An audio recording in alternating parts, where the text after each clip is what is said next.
Hey, what is up guys, Speed here, and today I want to talk about a hero that I think has a lot of potential for this current meta, and that is Leshrac. We're going to be watching CCNC playing it here today, and the hero has recently received two major buffs. Number one, he gained 2 strength at level 1, right, so just 2 strength flat, which gives him 40 HP in the laning stage, and that's a big deal, right? Think about it. What happens when you gank a Leshrac? He tries to turn that gank, and very often the hero kills people with either little HP or when he's legitimately dead. Now you might be saying, Speed, what do you mean when he's legitimately dead?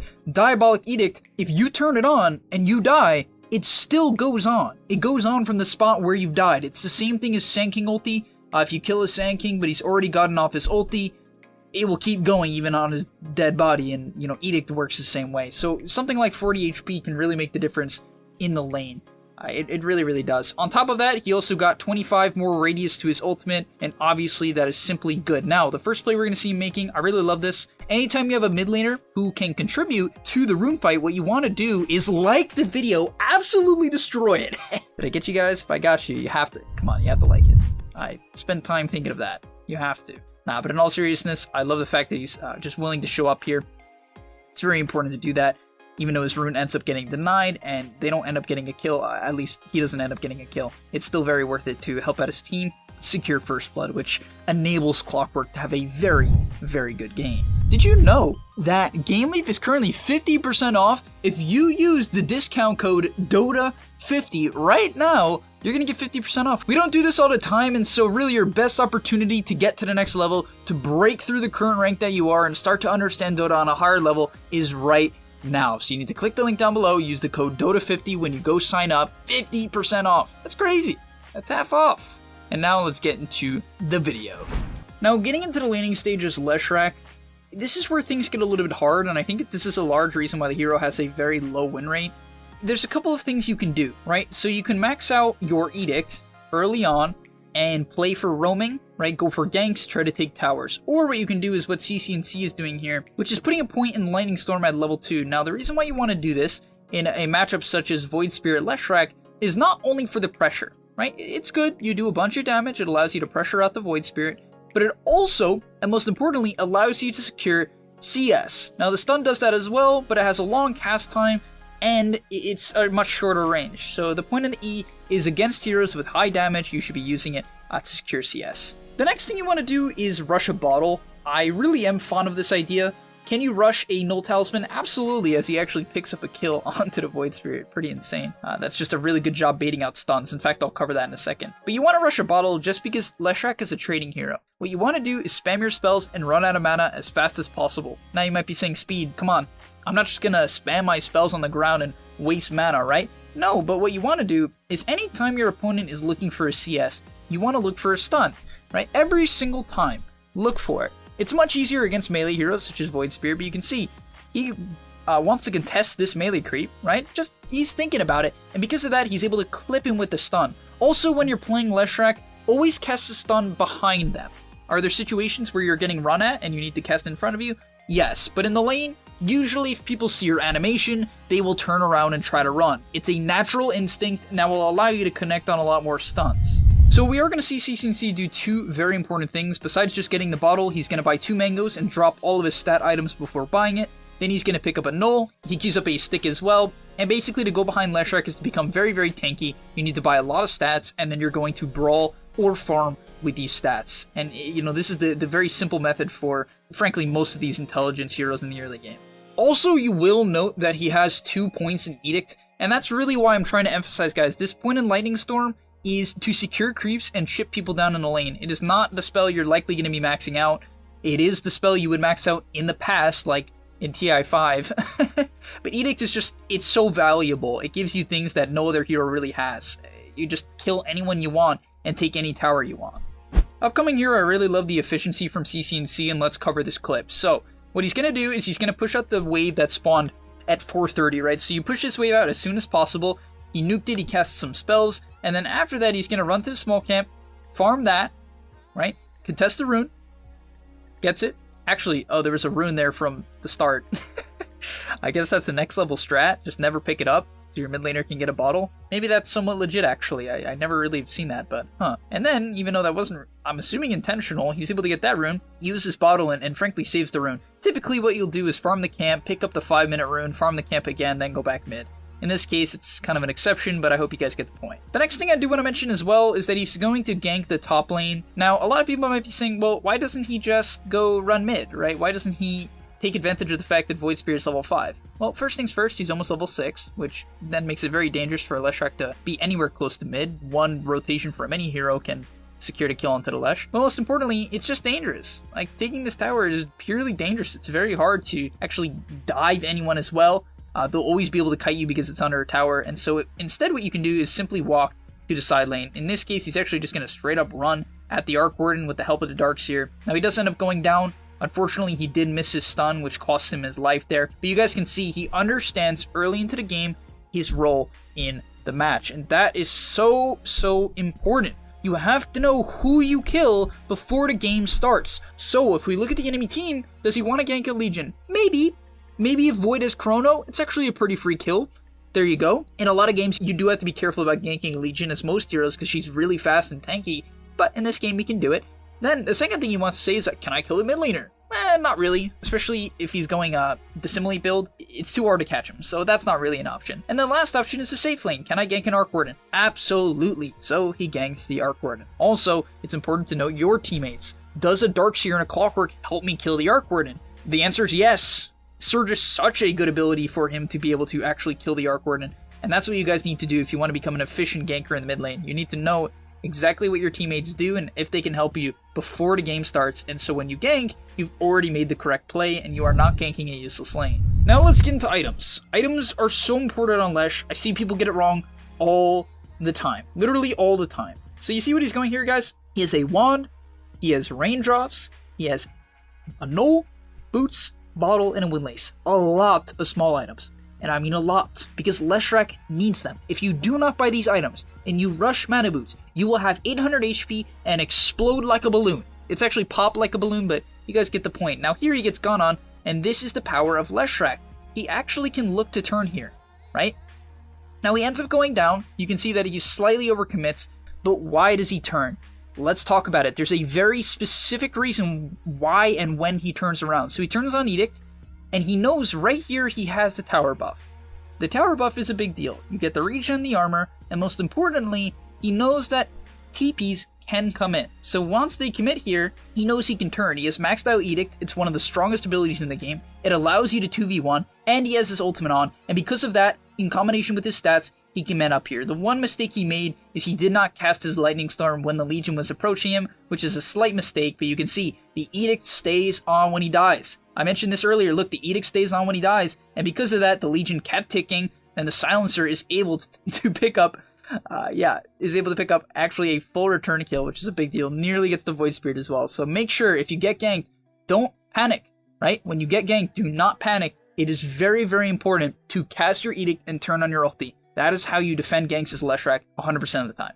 Next up here is just some high MMR gameplay.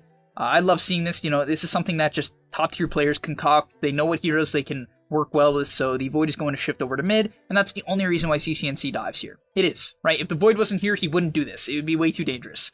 And because of that, they're able to get a really nice chrono, allows them to secure the Rubik kill. Unfortunately, the Void Spirit is able to get away. But you can see this is a big play. It allows them to cut the wave and eventually take the mid-tier 1 tower, which is the most important power in the game. Following that up, it's very important to get neutral items. I feel like that's one thing CCNC maybe could have put a slightly larger emphasis on this game, as he actually ends up going down. But he doesn't. The reason why they're important is there's just so many good ones. I see this all the time in my videos, but I just like to say the same thing over and over again to put an emphasis on what I think is important. You really, really need to, and I mean this, guys, take advantage of these items on heroes that spam spells. For instance, he also doesn't have a neutral item, which is bad, but we got a brooch on the Arc Warden, which is huge, and that's about it. Actually, I feel like this game, this is kind of bad to me, right? There's only one neutral item on the enemy team, and only 2 here. He is able to pick up the Keen Optic now, but guys, make sure you farm these neutral items when it hits minute 7. They're just game-changing. Okay, so now let's think about what he's going to do next, because this is always how, you need to play the mid lane, especially after dying. You need to reset and think about what I'm going to do next. So here, he goes back to farming for a bit. First things first, it's for the neutral item largely. I guarantee that was part of his thought process. He gets an Ironwood tree. That's so good, right? 120 health and plenty of mana. It's game-changing for a hero like Lesh. And the reason why he largely wants to jungle here, he needs to become unpredictable for this next gank. Why do I say that? Well, Void didn't have Chrono for a while. so he can't just play around Chrono. And most importantly, the enemy team, they're going to see him coming. Why are they going to see him coming? Because they're not diving any towers. They're not fighting anyone. And anytime the enemy team is not fighting or diving your towers, they're going to see you coming, or they're at least going to predict it. They're going to likely just sense it. And because of that, he's going to wait and smoke with his clockwork, which is a significantly better option instead of trying to run into the enemy team when none of your lanes are really pushed or none of the map is being threatened. Now in this case, nothing ends up happening, but still he's able to push in the mid wave and allow his Void to farm top. And this is the main goal here. Leshrac is, though, and I repeat, Leshrac is a balance between a space creator and a farmer. You cannot all in on space creating. You cannot have 50 CS at minute 20 on Leshrac and be okay with that. You have to have at least 100 or 120 at minute 20, and that is even very low. So, honestly, my personal recommendation is you guys aim for around 150 by minute 20 if you want my honest recommendation. For anyone that I would be setting high expectations for. Now let's briefly discuss how to properly execute the Yule's combo. For anyone who doesn't know, in this case he Yules this up the Treant, who was bending over. I guess he was doing some yoga. So what you want to do is you want to lead in, you want to Yules, then you want to turn on your Edict, then you want to line up the stun. If you're not comfortable with turning on your ulti at the perfect time after they come down, you can turn it on before they come down, like just right now. It does burn a little bit of mana though, so typically you want to actually turn on your ulti after they get stunned. So in this case, that's what he's going to do. He stuns, then he's going to turn on his ulti. Unfortunately, the Treant gets pressed. Great play from the enemy Legion, but you can see it's very important to turn on the Edict while they're in the air, right? A lot of people turn on the Edict after they stun, and you lose so much damage, it is insane. Make sure you don't do this. And now I love these items. I love these items. Look at these items. Bots, Windlace, Yules. He's zooming. Now, why is it good to zoom? Because you're very squishy. Leshrac's generally a squishy hero. Even if you buy, let's say, a second item BKB, you still can just straight up die to right click, especially against a Void Spirit, Arc Ward, and Legion. You can just get dueled and die. And therefore, he needs to just stay in position to live. He has to position brutally well to live. So how do you do that on Lesh? You buy movement speed. Also, the only way you do damage on Leshrac is getting in the side of a fight, finding the outsides of the fight. If you try to play Leshrac and walk into the middle of the fight, let's say he's standing here right now and he tries to walk like this, you will die. You will get very little value. So what you need to do instead is what he does here, and it's why bots are so valuable. TP's to the bottom wave, and because of that, he's able to get a flank. He leads in with his stun onto, I believe, the Arc Warden. Then he's going to turn on his Edict. You also can turn on Edict first. It depends if they're going to see you coming or not. And because of that, he's able to pick up a really solid double kill. You can see his positioning was in between the Legion and the Arc Warden. Highest value possible, gets them. Then he's onto the Treant next, uses him up. Honestly, he probably should have just stunned to make it simpler, but gets that kill and picks up a triple. Why can he do that when he's so squishy? It's all about timing and the angle you take. If you play, and honestly guys, this is why Leshrac, part of the reason why Leshrac has such a low win rate in low mark games. If you do not take the right angle and do not approach the fight from the side, right, you are dead. You cannot be the center of attention. It does not work.